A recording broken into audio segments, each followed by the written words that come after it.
Akkam jirtu kabajamtoota daawwattootaa fi hordoftoota Oromiyaa Freedom Media dambalii gungumaa uummata irraa oduu isin dhageessifna jalqaba irratti hangafoota oduu.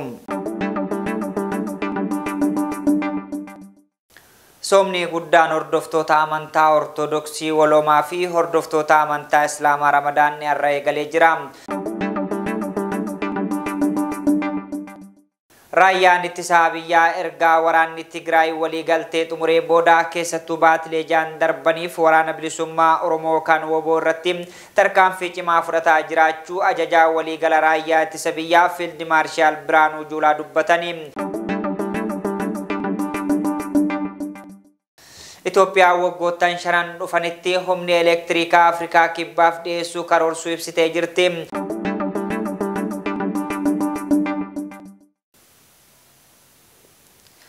Oduu kennaa biyya alaatiin miseensi humna qilleensaa Ameerikaa tokko guyyaa dilbataa ganama kanaan booda duguggaa sanyii Filisxeem irratti raawwadhu jechuudhaan ibidda ofitti qabsiisuudhaan of ajjeese.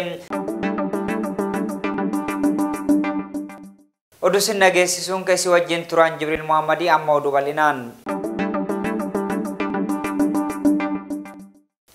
Soomni guddaan hordoftoota amantaa Ortodoksii Waloomaa fi hordoftoota amantaa Islaamaa Ramadaan irra eegalee jira. Soomni kunneen hordoftoota amantaalee lamaanuu biratti sooma bakka guddaa qabudha. Dabalataa isaa akka itti aanutti isiniif dhiyeessa. Hordoftoonni amantaa Ortodoksii Tawaahidoo kutaalee addunyaa garaagaraa jirtan marti keessan baga sooma guddichaan isin ga'e jechuun OFM hawwii qabu ibsatee jira.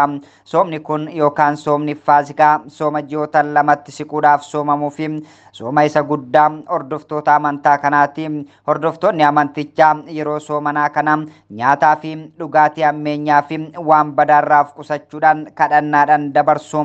Soomni sirna amantaa keessatti barsiifamaa iddoo olaanaa qabudha. Sooma jechuun fedha qaamaa fi fedhii lubbuu jala oolchuudhaafis waan namni jaalatu hundarraa of qusachuu jechuu akka ta'es amantaaleen ni barsiisu.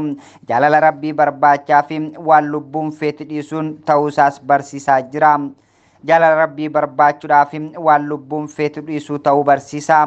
Guyyaan sa'aatii 16 hanga 18 osoo midhaan hin nyaatin turuudhaan fayyaadhaaf faayidaa qabaachuun qorannoon fayyaa adda addaatti gaggeeffames ni mul'isa. Sooma fayyaa namaatiif faayidaalee hedduu qaba. Hanga sukkaara dhiigaa keessa jirus ni to'ata. Keessumaa namoota dhibee sukkaaraan qabamaniif soomni kan gorfamu ta'u qorannoo yeroo garaagaraatti gaggeeffame ni agarsiisa. Dhiibbaa dhiigaa fi hanga koolestiroolii to'achuudhaaf faayidaa qabas jedhame. Furdinaa fi ulfaatina qaamaa sirrisuuf qarqara. Dandeettii hojjechuu sammuu namaa ni saffisiisa. Dhibeewwan narvii wal qabatanis ni ittisa. Kaansarii ittisuu fi sirna bullaa'insa nyaataa akka saffisu kan gargaaru ta'u ragaan heerzii onlaayinii irraa arganne ni mul'isa. Raayyaan ittisa biyyaa ergaa waraanni Tigraay walii galtee xumuree booda keessattuu baatilee jaan darbaniif waraana bilisummaa Oromoo kan WBO irratti tarkaanfii cimaa fudhataa jiraachuu ajajaa waliigala raayyaa ittisa biyyaa Fiild Maarshaal Biraanuu Juulaa dubbatanii.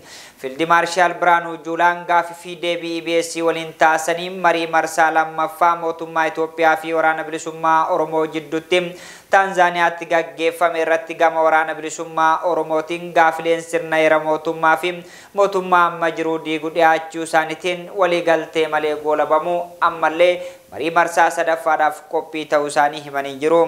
Dabalataa isaa Xubaabunee akka itti aanutti isiniif dhiyeessiti.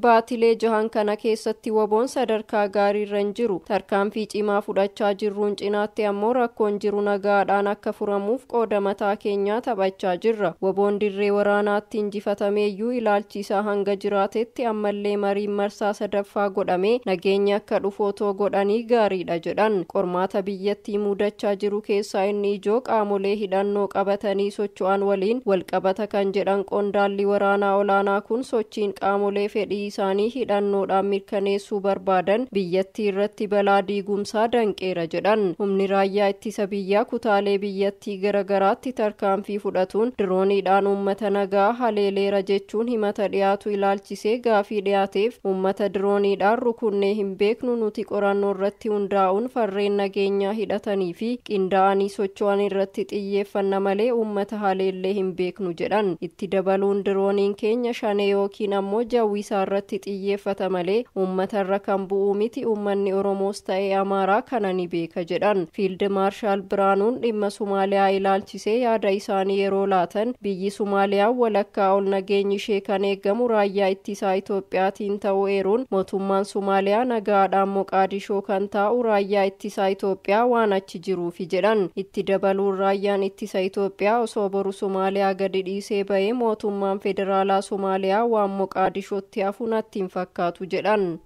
Itoophiyaan waggoottan shanan dhufanitti humni elektirikaa Afrikaa kibbaaf dhiyeessuu karoorsuu ibsitee jirti. Itoophiyaan humna elektirikaa biyyoota ollaa dhiyeessaa jirtu waggoottan shanan dhufan keessatti hanga Afrikaa kibbaatti diriirsuudhaaf karoorfachuu humni elektirikaa Itoophiyaa beeksisee jira. Guutuu gabaasa kana Xubaa Bunee akka itti aanutti isiniif dhiyeessiti.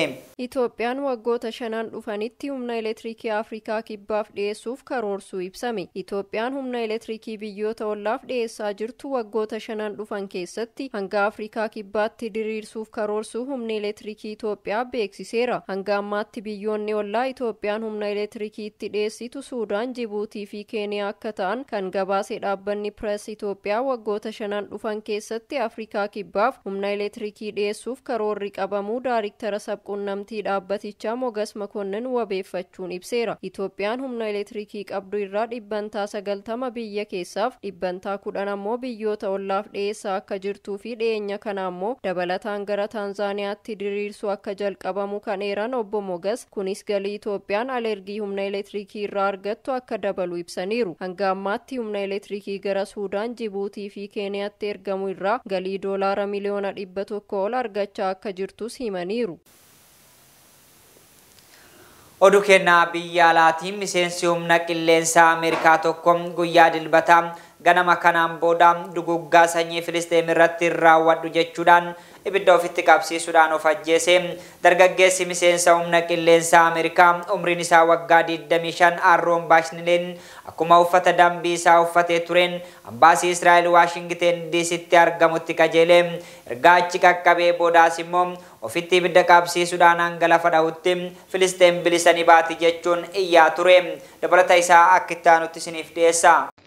Miseensi humna qilleensaa Ameerikaa tokko guyyaa dilbataa ganama kanaan booda duguggaa sanyii Filisxeem irratti hirmaataa ta'uu barbaadu jechuudhaan ofii isaatiin ibidda qabsiisee gubate.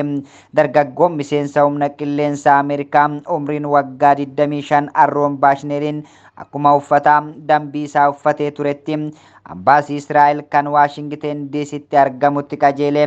Erga achi qaqqabee booda ammoo ofii isaatii ibidda qabsiisee gubachuu hanga lafa dhahutti Filisxeem bilisanii baati jecha iyyaa ture. Haa ta'u malee gara hospitaalaa geeffamullee sa'aatiiwwan booda lubbuun isaa dabartee jirti. Aaroon wayita ofii isaatii ibiddaan gubataa turetti kallattiin darbaa ture. Aaroon tarkaanfii kanas mormii cimaa jechuudhaan kan ibsu yoo ta'u viidiyoo sana addunyaa guututti daawwatamee jira. Jalqaba irratti viidiyicha akka miidiyaa hawaasaa irraa buufamu taasifamullee booda garuu namoota baay'een ilaallamee jira. Aarsaan isaa namoota naasseera, ajaa'ibsiiseera, akkasuma immoo kakaasee jiraas. Haleellaan qindaa'aan Israa'el Gazzaa irratti raawwataa jirtuun irra caalaan kan miidhamaa jiru daa'immanii fi dubartoota dabalatee Filisxeenota 30,000 ol ajjeefamuu ministeerri fayyaa Gazzaa beeksise.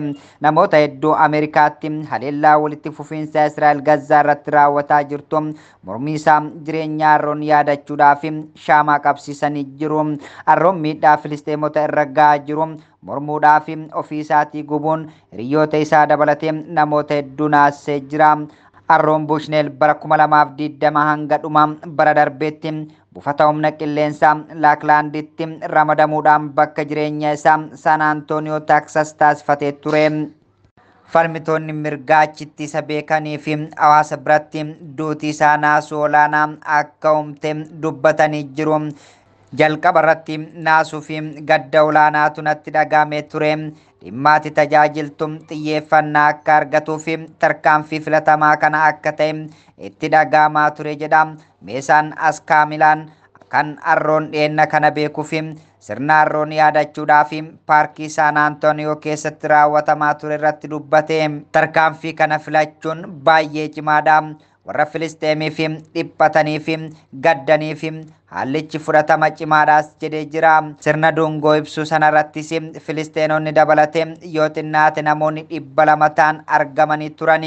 Hiriyoonni Arroon sirnicha irratti argamanis jireenya isaa yaadachuudhaaf gadda isaa ibsachuudhaaf haasaa taasisaa turan. Guyyaa itti of ajjeese sana dura Arroon baay'ee dubbachuu baatullee kan nama walii galuu fi kan boca jaalatudha jechuun meeshaan kan dubbate. Dhugumatti tuutii birii jedhamu kan jaalatu, ilaalcha warra liifti washingi jedhamu kan qabuu fi garee namoota mana jireenyaa hin qabne waliin tola ooltummaa irratti kan hojjetaa turedha.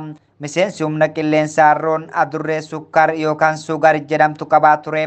Akkasuma fiilmii Lord of the Rings jedhamus akka jaallatu meeshaan dubbataa ture.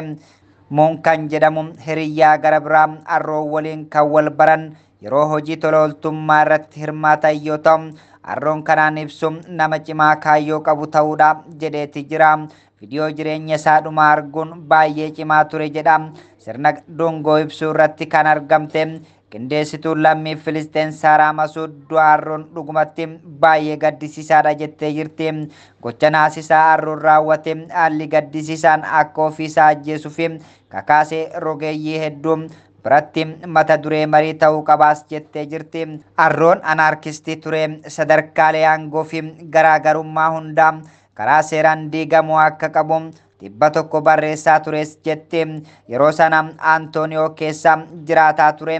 Dhaabbilee hawaasummaa fi garee deeggarsa garaagaraa keessatti siyoominaan hirmaataa kan ture yoo ta'u, keessattuu namoota mana jireenyaa hin qabne gargaaruudhaaf kan dursa hirmaatu ture jechuudhaan hiriyoonni isaa ibsanii jiru. Namoota gargaaruu hedduu wajjin walitti dhufeenya cimaa hundeeffatee akka tures himu. Egaa kabajamtoota daawwattootaa fi hordoftoota Oromiyaa Freedom Media dambalii gungumaa uummataa irraa oduun har'aaf qopheeffanne kanneen hanga ammaa turanii oduu isin dhageessuun keessi wajjin ture Jibriil Muhammadii ogummaa kaameraaf teeknikaatiin Umar Jamaaltu nafaana ture. Qophiilee Oromiyaa Freedom Media kanneen hafan waliin turtii gaarii.